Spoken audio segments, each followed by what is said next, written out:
Welcome to Lab 5, Choose Your Own Adventure. For my lab, I decided to see how does the kinetic energy change with a colliding object. Introduction. Welcome. This lab is Choose Your Own Adventure, and I decided to determine how kinetic energy is changing to determine if a system is elastic or inelastic. So essentially, I will be colliding two bodies and tracking the velocities of each of those bodies to figure out the kinetic energies, and then from those kinetic energies figure out if it's elastic or inelastic. And by seeing the kinetic energy changes of these systems, I can determine if it's elastic or inelastic. The purpose of this lab is to independently explore a physical concept. And in my lab specifically, I'm trying to explain the concept of inelastic versus elastic collisions by tracking kinetic energy before and after a collision. Models and fundamental physics principles. Conservation of momentum. Momentum is conserved during reactions, so mass times velocity initial equals mass times velocity final for the system. And the kinetic energy, so 1/2 mv squared. Preview of main results. The collision was inelastic and the kinetic energy was not conserved, so the kinetic energy changed.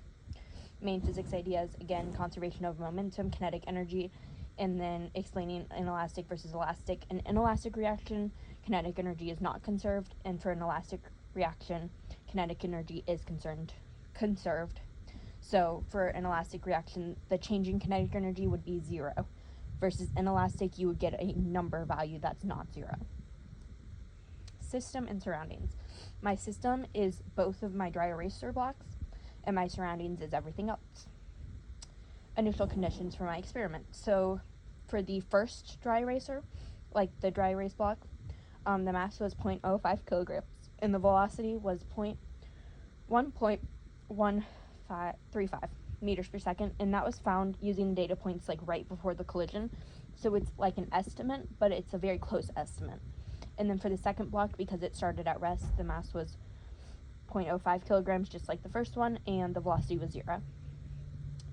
Details of experiment. I started by videoing the collision of the blocks. I then exported the video into Tracker and tracked the position and time for both blocks right before and after the collision, and then I took that data and collected I calculated the velocities and then the kinetic energy before and after the reaction.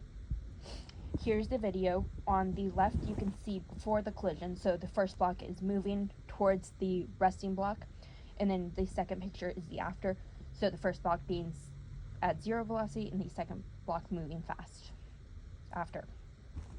Here's a picture of me using Tracker and tracking the data points. In this picture, I have some of the earlier data points, but for all of my calculations, I used much later data points. Details of experiment. So for block 1, the final velocity was 0, and the change in kinetic energy was 0.0322 joules. For block 2, the velocity final was around 0.5 meters per second, and the change in kinetic energy is shown, and then I calculated the entire system change in kinetic energy. Sources of error. Not accounting for frictions or other losses of energy. The velocity calculated was using data points before, so it was an average before, so it was not the exact velocity before the collision.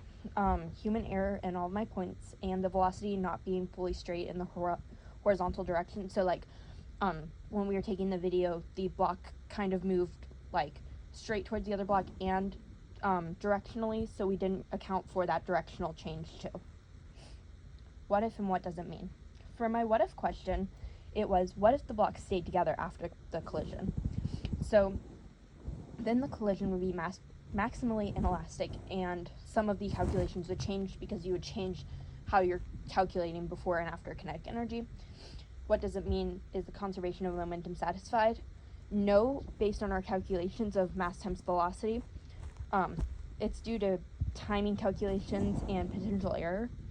But if you look at the full video, both blocks start at rest and end at rest, so it is satisfied.